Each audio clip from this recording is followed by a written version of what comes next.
What up? Excuse me. I'm working on the Evo.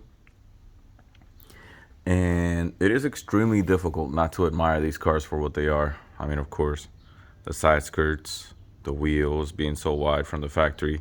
It's only 235 millimeter, but still, that's a substantial amount for the year 2006. And then all this bracing. These are the things that not a lot of people appreciate, but this is a very thick piece of steel right here. Stamped steel, but still very thick. This part right here goes from here to here, and it braces the tower, and it holds it from deflecting this way whenever that thing is doing work. On an Evo, that's very, very important. There's a lot of little intricacies throughout the car, and as you can see, look at these weld points. Those are really, really, really, really significant weld points. Right there, right there, right there, right there. And then a little bit of additional bracing right here. These cars, they were meant to be driven the way that some of us drive them. Not all of us, unfortunately. Some of us, buy these cars for looks, and it's okay. They are beautiful in their own way, but they are drivers' cars. This oil cooler, look at the size of this thing. It's huge. It's bigger than some cars' intercoolers. Like, that's my hand. That's a regular 38 millimeter watch. Look at that thing. That's all OEM. This intercooler, it's huge. So big that whenever you see these two little holes on the front bumper of an Evo, those holes are in the bumper brace, the bumper support, the actual piece of steel that you need in the United States to get air through and into the intercooler, because it's this tall, but it keeps going. It's literally past the bumper brace thing. Very, very significant. There are two fans on an Evo. There's one that pushes, and behind this, there's one that pulls air. This one is there to make space for the turbo. And then look at this thing. On this particular car, look at the quality of this thing. That's yellow zinc still intact.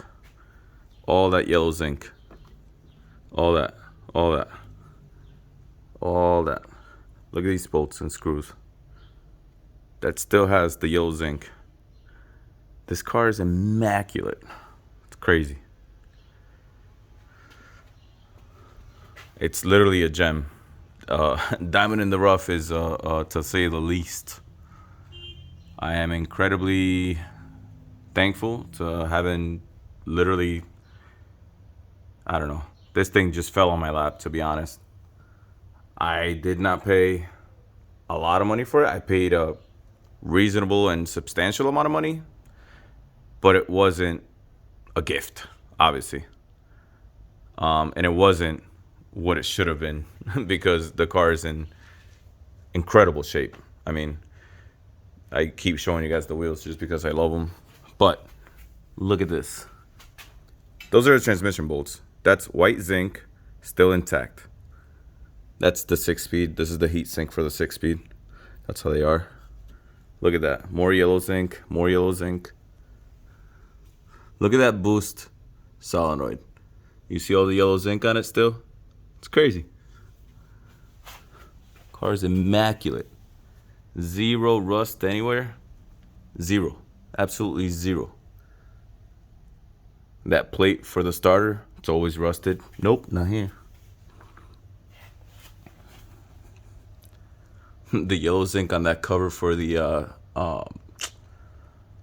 transfer case.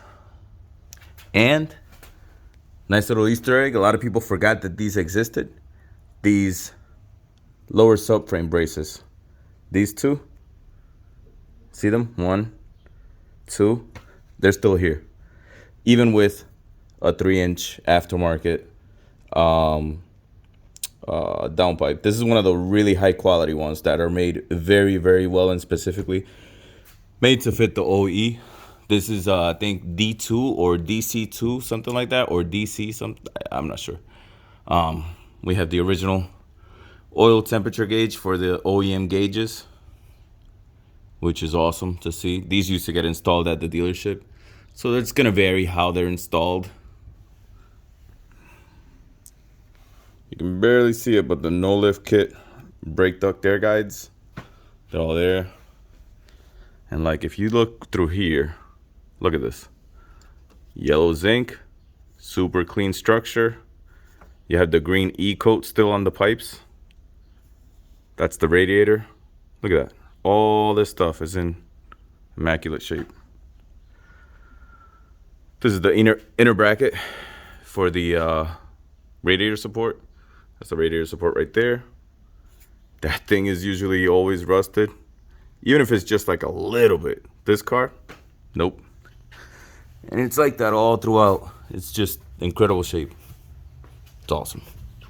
Absolutely insane. Look at this.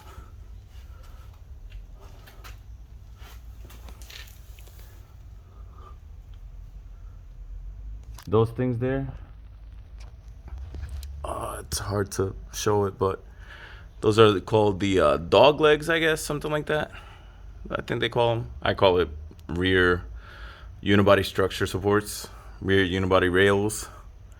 I'm probably wrong. Whoever says dog legs is probably wrong, but it's accepted. But whatever, you get the point. It's just in immaculate shape. Like this is just dusty. It just needs to be cleaned, washed. That's it. That's the back of the rears. These are the Bilsteins. See it right there? These are OEM on an MR. Like, these cars were incredibly built, man. You cannot help. I start working on this car and then I just start admiring it. It doesn't matter which one it is, whether it's this one or like a regular one. I just start admiring it. I love these things. They are absolutely incredible. Nice little Gretty exhaust from back in the day. Really, really nice. Just look at that. This car is gonna go get detailed probably by, I'm not sure yet. If you guys want to suggest somebody, throw them in the comments. Or if you want to come and do it, sure. But you gotta be able to do a good job. I can't do a good job. I'm horrible at detailing. I leave it to the pros. But yeah, this is my gem, Evo 9. I don't want to sell it, but if you give me a substantial offer, I will let it go.